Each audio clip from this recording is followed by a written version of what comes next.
Let it go பண்ணுங்க அப்படின்னு சொல்லி நிறைய பேர் சொல்கிறாங்க. அதை எப்படிங்க லெட் இட் கோ பண்ண முடியும்? அது எப்படி மனசுக்கு பிடிச்ச ஒரு பர்சனை இருந்தால் இருக்கட்டும் போனால் போகட்டும் அப்படின்னு சொல்லி எப்படிங்க முடியும் அப்படின்னு நீங்கள் கேட்கலாம். ஒரு பறவையை நீங்கள் எவ்வளோதான் பிடிச்சி கைக்குள்ளே அடைச்சி கஷ்டப்படுத்தி வச்சுருந்தாலும் அது நீங்கள் விடும்போது அப்பாடா தப்பிச்சா போதும் அப்படின்னு சொல்லிட்டு அடுத்த தடவை நீங்கள் இருக்கிற தெரு பக்கம் கூட வராது. ஆனால் அதே பறவையை நீங்கள் ஃப்ரீடமாக விட்டு பாருங்கள், அதுக்கு தேவையான சாப்பாடு எல்லாம் கொடுத்து ஃப்ரீடமாக உங்கள் வீட்டுக்குள்ளே அனுமதிச்சு பாருங்கள். அது எந்த உலகத்தில் எந்த மூளைக்கு போனாலும் உயர பறந்தாலுமே அந்த சாப்பாடு பசிக்குது அப்படிங்கும்போது உங்களை தேடி தான் கண்டிப்பாக வரும். ஸோ இதே கான்செப்ட் தான்.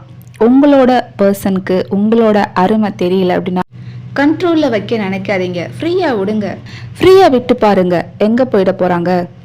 இந்த உலகத்தில் எந்த மூளைக்கு போனாலும் திரும்ப உங்ககிட்டே வந்து சேருவாங்க.